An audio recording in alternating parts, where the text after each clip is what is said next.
Bem-vindo ao Podcast Fronteira. A mensagem que vais ouvir foi pregada em nossa igreja na cidade do Porto, em Portugal. Nossa oração é para que sejas abençoado por essa palavra. E o nome da nossa pregação é O que te faz sangrar?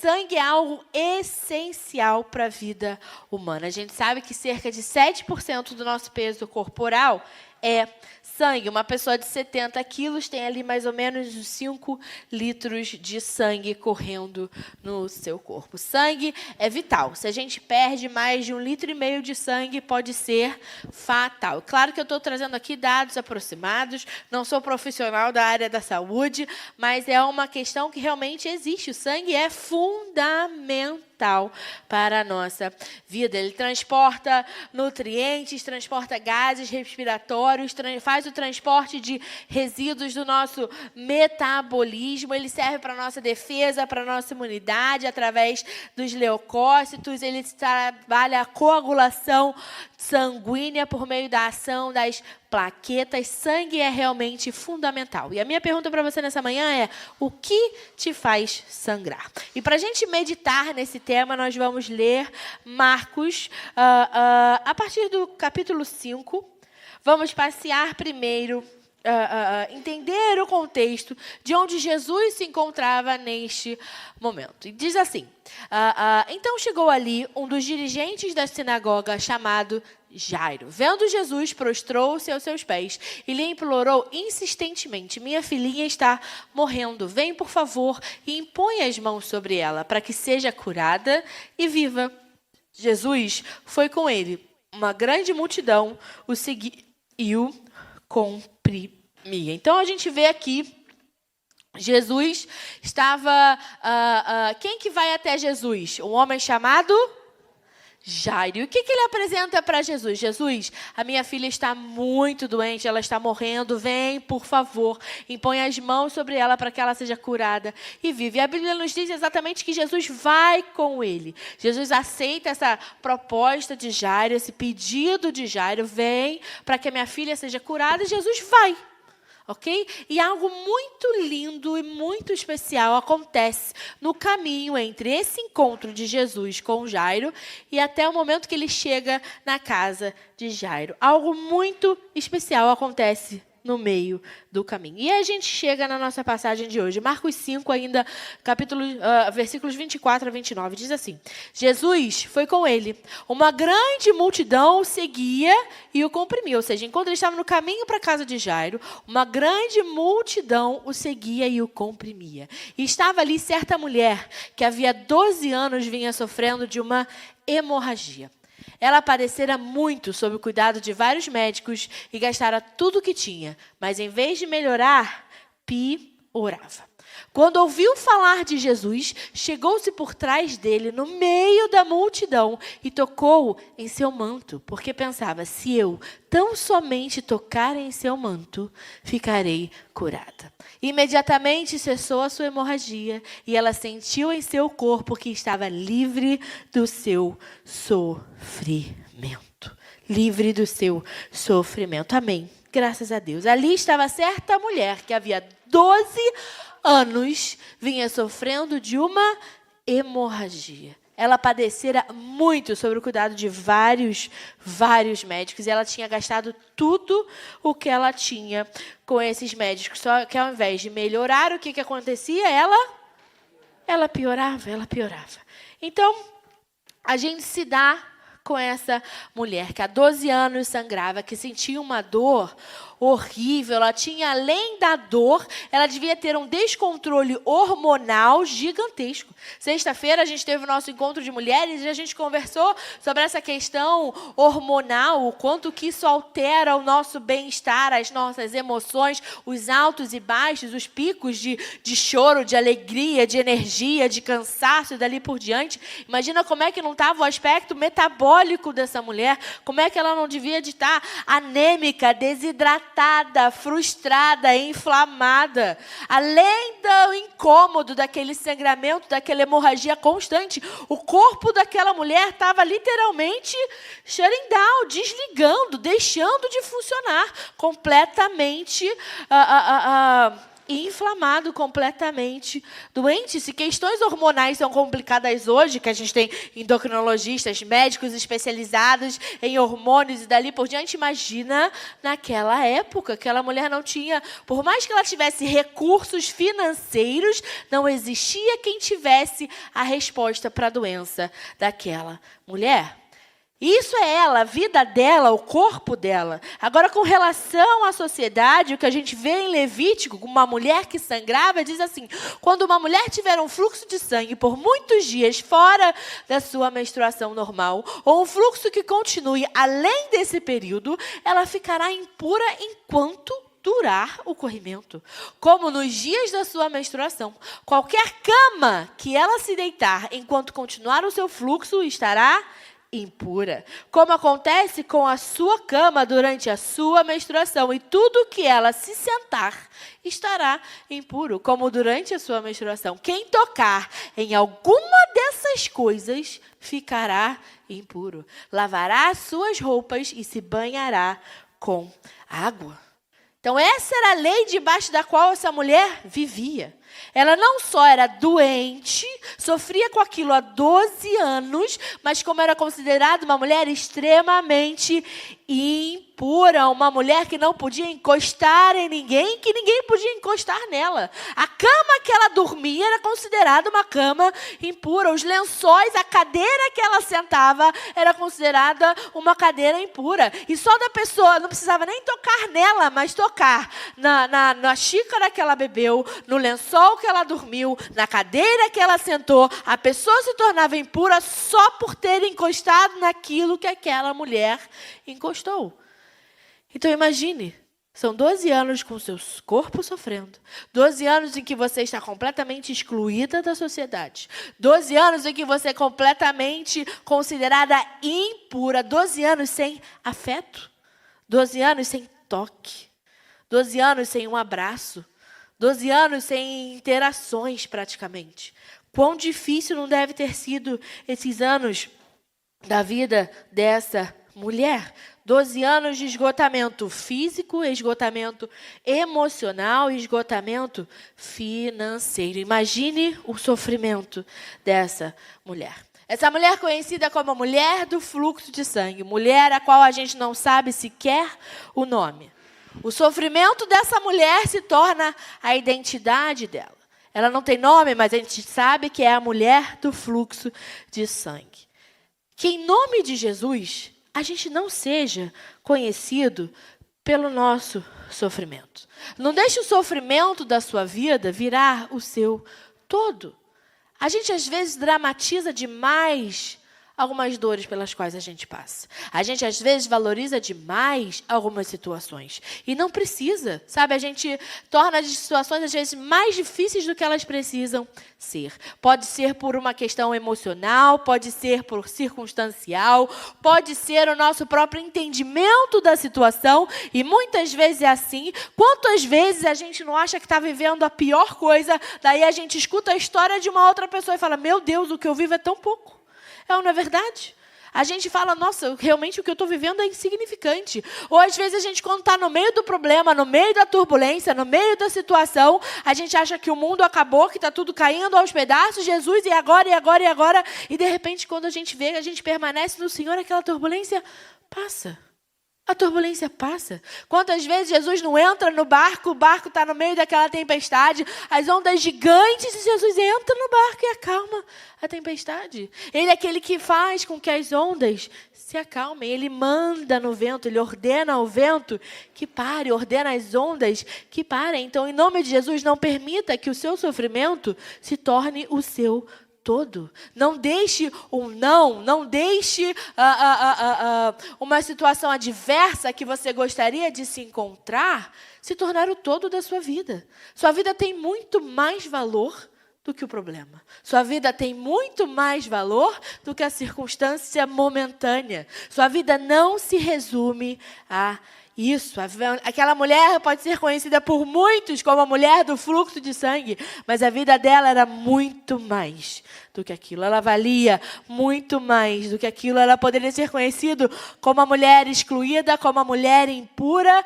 mas ela era uma mulher a quem Jesus amava. Era uma mulher que tinha fé em Jesus Cristo. A Bíblia nos chama para sermos fortes, corajosos. Então, no meio da dificuldade, permaneça, busque força no Senhor. Estejam vigilantes, mantenham-se firmes na fé. Sejam homens de coragem, sejam fortes, sejam fortes. Então, em nome de Jesus, em meio ao sofrimento, em meio à dificuldade, em meio às circunstâncias adversas, esteja vigilante, permaneça alerta, não se permita derrubar, não se permita cair por conta disso, mas mantenha-se firme na sua fé. Não abra mão de louvar ao Senhor, de encontrar alegria na salvação. A nossa alegria não precisa ser encontrada no mérito das nossas ações. Afinal de contas, quantas vezes a gente não se frustra? Paulo diz, o bem que eu quero fazer, eu não faço, mas o mal que eu não queria acaba sendo, muitas vezes, aquilo que eu faço.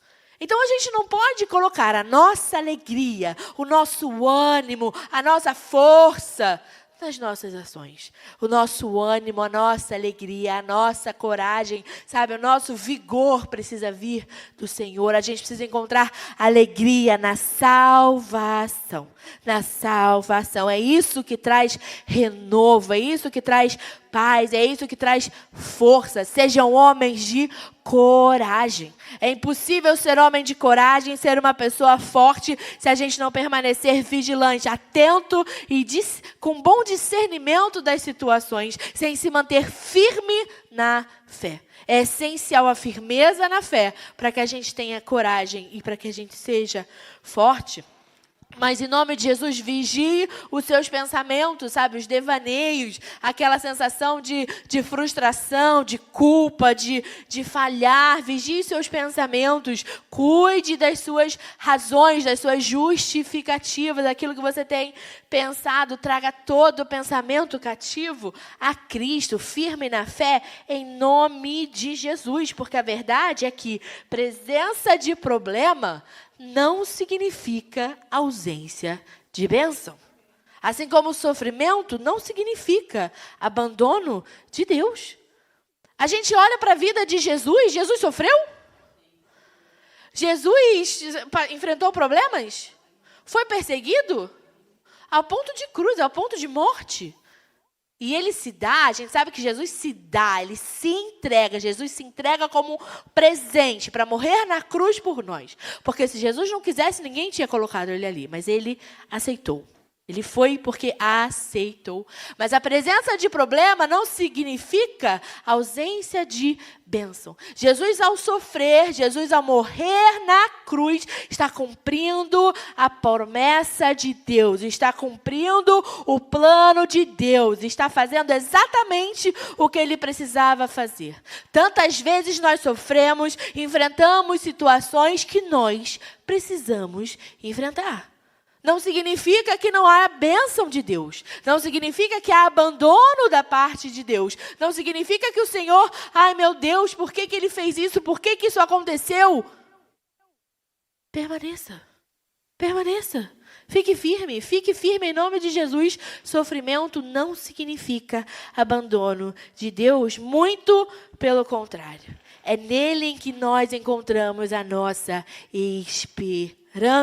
Este é o meu consolo no meu sofrimento. A tua promessa me dá vida. A tua promessa, Senhor, me dá vida. A esperança da salvação, a esperança do céu, a esperança da glória. É isso que me dá vida. É isso o que me alimenta. É isso que me dá o ânimo de acordar todos os dias. Aconteça o que acontecer, a circunstância pode ser a que for. É a promessa do Senhor que me dá vida. A Bíblia nos diz, traz à memória aquilo que lhe traz esperança.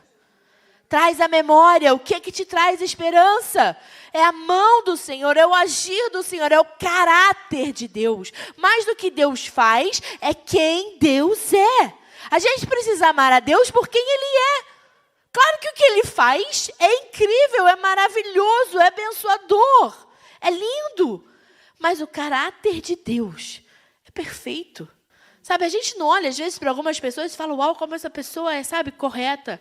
Como essa pessoa tem um caráter digno. Como essa pessoa é fiel. Como essa pessoa ama. Como ela cuida dos filhos. Como ela cuida do marido. E daí, a gente admira isso em pessoas. A gente precisa olhar para o caráter de Deus e admirar da mesma forma. Sabe, Deus ama e ama de verdade. Deus se entrega e se entrega verdadeiramente. Deus restaura e restaura. Deus é amoroso. Deus é bondoso. Deus é paciente. Nossa, como Deus é paciente. Eu sei o quanto Ele precisa ter paciência comigo. Eu sei o quanto às vezes eu frustro a Deus, é ou não é verdade? A gente precisa admirar o caráter de Deus e olhar para Ele, Senhor, é a Tua promessa que me dá vida. Em meio ao sofrimento, ame a palavra de Deus. Se a Tua lei não fosse o meu prazer, o sofrimento já me teria destruído. Jamais me esquecerei dos teus preceitos, pois é por meio deles que preservas a minha vida. Se a tua lei não fosse o meu prazer, o sofrimento já teria me destruído. A lei do Senhor, a palavra do Senhor, as ordenanças do Senhor, as promessas do Senhor, a palavra de Deus precisa ser o nosso prazer. A gente não faz um plano de leitura para que seja algo maçante, ou uma questão de religiosidade, ou isso ou aquilo. Não. A gente faz um plano de leitura para que a gente tenha um guia. Para, às vezes uma coisa que parece difícil demais, um livro que tem palavras demais, capítulos demais, versículos demais, é grande demais. A gente às vezes simplifica e traça um plano para que a gente possa entender, compreender e aprender a amar.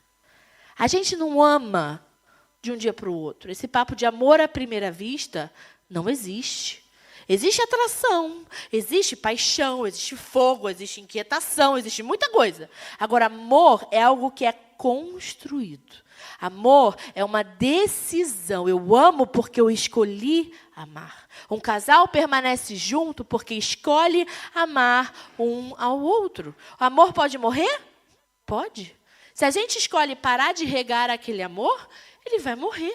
Seja um amor para o cônjuge, seja um amor paternal, maternal, seja um amor entre nós e Deus. O amor de Deus por nós, ele não cessa. Mas o nós pelo Senhor, ele pode vir a cessar. Então, ame a palavra de Deus. Escolha amar a palavra de Deus. Se a tua lei não fosse o meu prazer, o sofrimento já me teria destruído. Em nome de Jesus, em meio ao sofrimento, ore a Deus. A Bíblia diz assim em Salmos, volta-te para mim, tem misericórdia de mim, porque estou só e aflito. As angústias do meu coração se multiplicaram, liberta-me da minha aflição. Olha para a minha tribulação e o meu sofrimento e perdoa todos os meus pecados. Sabe, oração, volta-te. A gente pede para o Senhor, Senhor, olha para mim, tem misericórdia de mim, eu estou sozinho, eu estou aflito, eu preciso de ajuda. A minha dor, a minha angústia tem se multiplicado. E o salmista pede libertação dessa aflição, cura dessa aflição, livramento dessa aflição. Olha para a minha tribulação e para o meu sofrimento. E ele termina, perdoa todos os meus pecados. Todos os meus pecados. Ele sabe que ele está no momento de sofrimento, ele sabe que ele está no momento de dor, e às vezes ele poderia estar fazendo tudo certinho, sabe? Mas ainda assim ele diz, perdoa os meus pecados.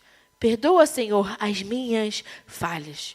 Porque por mais que a gente seja fiel e obediente, a gente permanece não sendo digno da misericórdia de Deus. A gente permanece não sendo digno do que Ele já fez por nós. É por graça, favor imerecido, é por misericórdia, é por compaixão que o Senhor nos ama, cuida de nós, nos livra, nos alimenta, nos fortalece, nos dá coragem. É por graça que Ele perdoa os nossos pecados. Entenda, nós somos os pecadores. Nós somos os pecadores. Em meio ao sofrimento, peça perdão pelos seus pecados. Faça como Davi. Em lugar de frustração, apresente-se humilde.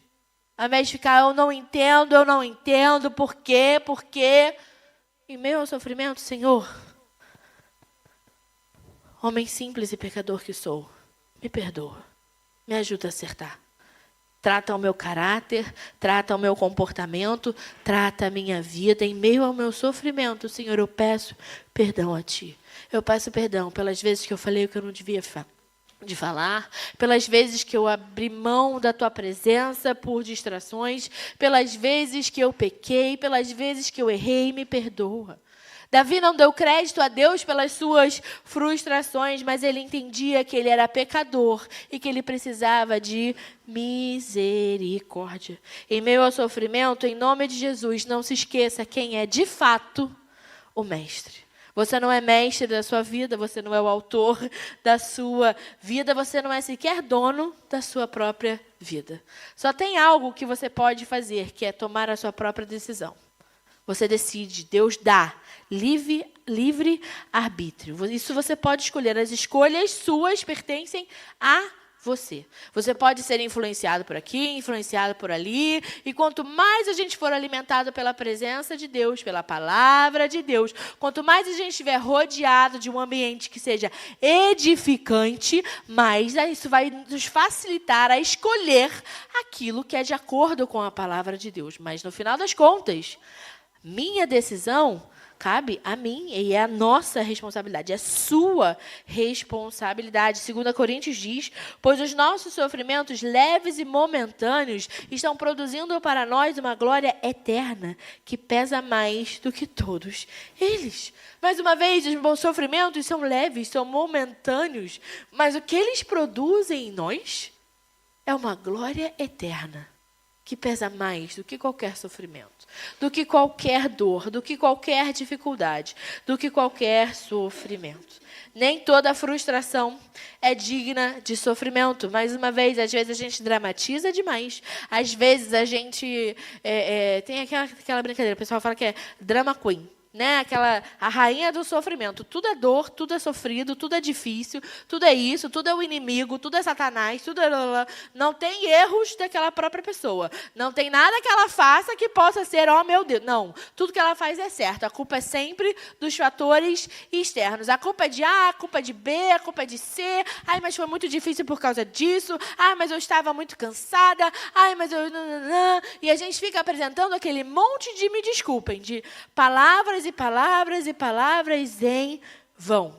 Nem toda frustração é digna de sofrimento. A gente levanta a nossa cabeça, a gente se ergue perante o Senhor, a gente traz à memória aquilo que nos traz esperança, porque a nossa esperança são as promessas do Senhor e a gente segue em frente. Nem tudo precisa ser um buraco, nem tudo precisa ser digno de luto, nem tudo precisa ser digno de drama. Tem momento para todas as coisas. Tem momentos que a gente vai precisar chorar. Tem momentos que a gente vai se entristecer. Tem momentos que a gente... enfim, que são situações difíceis mesmo. Tem momentos que a gente vai enfrentar luto, vai enfrentar dores, mas serão momentos que a gente também... existem momentos que a gente faz aquilo muito pior do que de fato precisa ser. E a gente precisa erguer a cabeça, seguir em frente, em nome de Jesus. Em nome de Jesus. Não sofra pelos seus próprios desejos.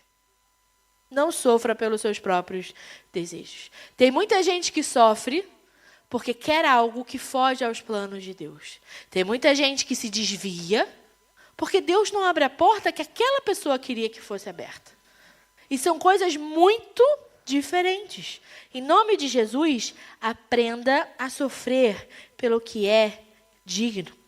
Aprenda a sofrer pelo que é digno. Se é para sofrer, que seja por aquilo que é digno. Se é para doer, que doa aquilo que é digno. Em nome de Jesus, a palavra diz assim: mas alegrem-se à medida que participam dos sofrimentos de Cristo, para que também, quando a sua glória for revelada, vocês exultem com grande alegria. Se vocês são insultados por causa do nome de Cristo, felizes são vocês, pois o Espírito da glória, o Espírito de Deus, repousa sobre vocês. Se algum de vocês sofre, que não seja como assassino, como ladrão, como criminoso, ou como quem se intromete em negócios alheios. Contudo, se sofre como cristão, não se envergonhe, mas glorifique a Deus por meio desse nome. Se você sofre como cristão, glorifique a Deus. Se é por perseguição, se é por amar a Cristo, se é por permanecer fiel, se você está fazendo aquilo que o Senhor te chamou a fazer,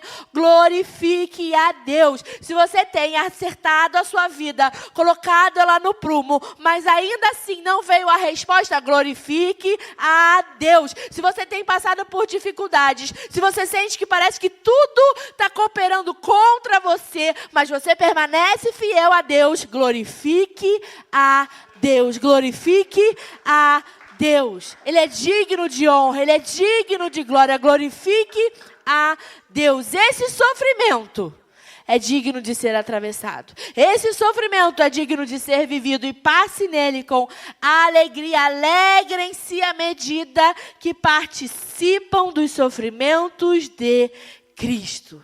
Alegrem-se, alegrem-se. Se sofre como cristão, glorifique a Deus. A Bíblia nos diz: para isso vocês foram chamados, pois também Cristo sofreu no lugar de vocês, deixando-lhes exemplo para que sigam os seus passos. Ele não cometeu pecado algum e nenhum engano foi encontrado em sua boca. Quando insultado, não revidava.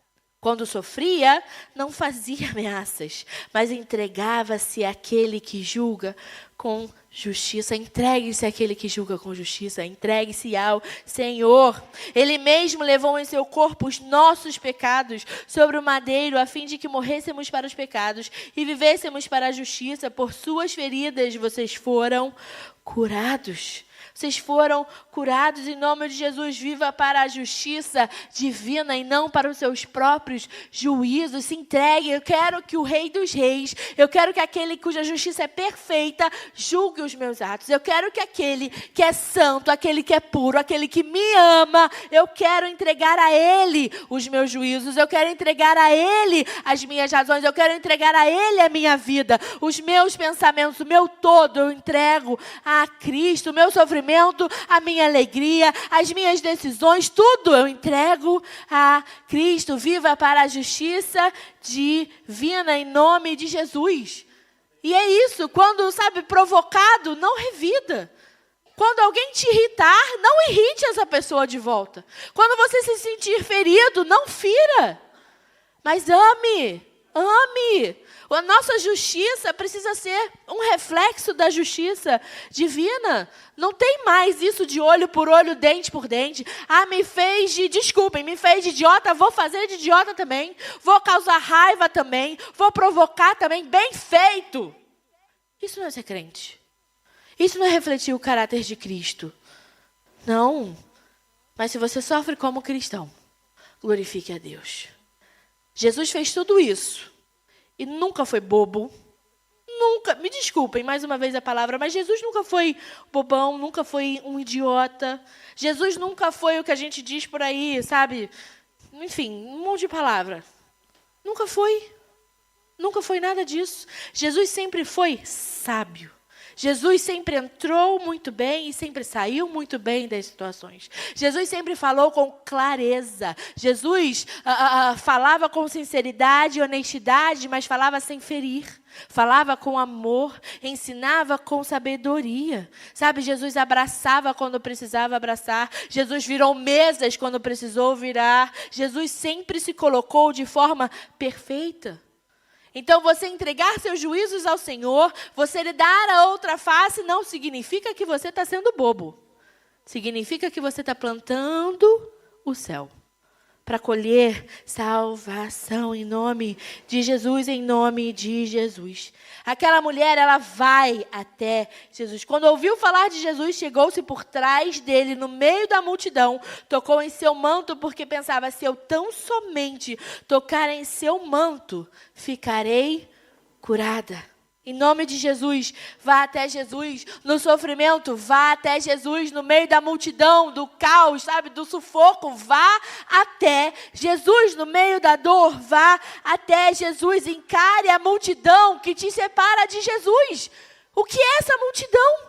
Talvez não sejam pessoas, talvez sejam pensamentos, talvez seja orgulho, talvez seja, não, mas isso não preciso não. O que é isso que te separa de Jesus? Vá até Ele.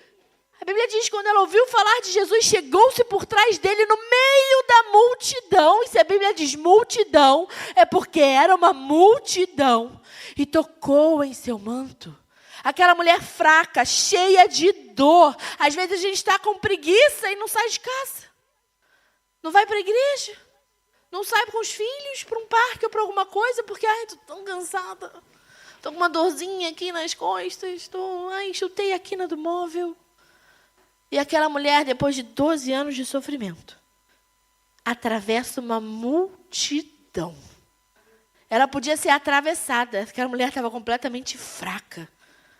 Mas ela tira força do céu para atravessar aquela multidão. É a fé que dá para ela coragem, é a fé que dá a ela força, porque ela pensava, se eu tão somente tocar no seu manto, ficarei curada.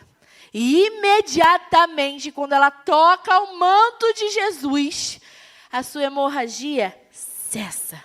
A sua hemorragia cessa e ela sentiu no seu corpo que estava livre do seu sofrimento. O que eu acho lindo nisso tudo, primeiro é o coração dessa mulher, a fé dessa mulher, a determinação dessa mulher, a coragem e a força que é gerada dentro dela, através da fé. Mas o fato de que Jesus se permite ser tocado. E Jesus estava atento a cada um que o tocava. Ele estava no meio de uma multidão. Você acha que aquela mulher foi a única a encostar nele? Tinha gente esbarrando em Jesus por todos os lados. Quando a gente sai de um estádio, ou está entrando de um estádio, ou vai num evento que tem muita gente, a gente fica assim, igual sardinha enlatada, todo mundo lotado, um encostando no outro. Sabe, literalmente entaladinho um do lado do outro, mas Jesus se permite ser tocado e Ele está atento ao nosso toque. Quando você vai até Jesus, quando você busca a presença do Senhor, Ele está atento à sua ação. Ele se permite ser tocado e está atento. Aquele cujo toque cura, quer ser tocado. Então, em nome de Jesus, vá até a presença dEle, vá até Ele e fala, Senhor, eu quero tocar no teu manto, eu quero tocar a tua presença, eu quero sentir o teu toque. Aquele toque que cura, o toque que liberta, o toque que salva, o toque que restaura, o toque que traz paz no meio do caos. Eu quero, Senhor, eu quero restaurar a minha vida, eu quero salvar o meu casamento, eu quero ter uma vida contigo, eu quero o teu toque, eu quero atravessar a multidão e chegar até a tua presença. Ele nos quer perto, Ele nos ama. Ele nos ama. A Bíblia nos diz em Salmos 51, os sacrifícios que agradam a Deus são um espírito quebrantado, um coração quebrantado e contrito, ó Deus, não desprezarás. Vá até o Senhor, sabe? Larga a mão desse orgulho, larga a mão desse, mas até que eu aprendi assim, mas eu cresci com isso, mas eu tenho isso enraizado dentro de mim. Com todo respeito, está repreendido em nome de Jesus. Se é isso que te afasta do Senhor, está repreendido em nome de Jesus. Que haja libertação através da palavra do Senhor, que haja renovo através da palavra do Senhor, que haja salvação através da palavra do Senhor, que haja cura através da palavra do Senhor, que haja em nome de Jesus um futuro abençoado através da palavra do Senhor. Em nome de Jesus. O impossível ao tocar em Jesus se torna possível. Aquela doença incurável, não haviam mais recursos, aquela mulher impura atravessa aquela multidão e ela sabia que conforme ela passava ali, ela tornava todo mundo impuro. Ela podia ser presa, ela podia ser julgada, ela podia ser até morta, se assim a julgassem, culpada. Mas ela não se preocupou com A, com B, com o que eu pensar. Ela não se preocupou com as consequências, ela não se preocupou com absolutamente nada. E a passagem continua. No mesmo instante, Jesus percebeu que dele havia saído poder. Virou-se para a multidão e perguntou: quem tocou em meu manto? E responderam aos seus discípulos: vês a multidão aglomerada ao teu redor e ainda perguntas: quem tocou em mim? Mas Jesus continuou olhando ao seu redor para ver quem tinha feito aquilo. Jesus estava buscando o olhar daquela mulher. Jesus olha nos olhos. Jesus olha nos olhos, ele conhece a nossa alma. A gente sabe que os olhos são a janela da alma. Janela da alma, e Jesus, ele olha nos olhos, ele vê a nossa alma inteira. Ele conhece tudo que tem de mentira, tudo que tem de maldade. Ele sabe tudo que a gente tenta enganar até Jesus, e a gente se convence de que a gente não está querendo enganar a Deus, mas a gente acaba enganando a Deus mesmo assim. E tem muito crente que faz isso. Não, mas tudo bem. Eu acho que tudo bem. A gente argumenta com a gente mesmo que tudo bem o que a gente está fazendo. Não, na verdade. Mas Jesus, ele quer olhar nos nossos olhos. Ele busca o toque. Ele busca o relacionamento. Ele quer estar perto. E aí a passagem continua. Então a mulher, sabendo o que lhe tinha acontecido, aproximou-se, prostrou-se aos seus pés e, tremendo de medo, contou-lhe toda a verdade. Então ele disse: filha, a sua fé a curou. Vá em paz e fique livre do seu sofrimento. Filha. Aquela mulher que era a mulher do fluxo de sangue, a impura, a excluída, a mulher que ninguém queria perto, a mulher que não recebia um toque de amor, a mulher que não tinha afeto há 12 anos, a mulher abandonada, largada, descuidada, excluída. Jesus olha para ela, depois que ela já foi curada. O sofrimento do corpo dela já tinha passado. Mas ele chega, olha nos olhos daquela mulher, aproximou-se e diz: filha, a sua fé a curou. Vá em paz e fique livre do seu sofrimento. E a minha pergunta para você é: aquela era a doença daquela mulher. Ela tinha literalmente uma hemorragia. Mas o que te faz sangrar? Qual é a dor do seu coração? Qual é a dor da sua alma? Porque Jesus olha para ela e ele conhece a sua alma, ele conhece as suas dores, ele conhece a sua amargura, ele conhece, a sua resistência, ele conhece o seu orgulho. Então o que te faz sangrar? O que está tirando a sua vida? O que está, corrompendo a sua existência? Feche seus olhos, eu quero orar com você. Saiba mais sobre nós. Visita nosso site fronteira.church ou descarrega nossa app Fronteira. Que Deus te abençoe.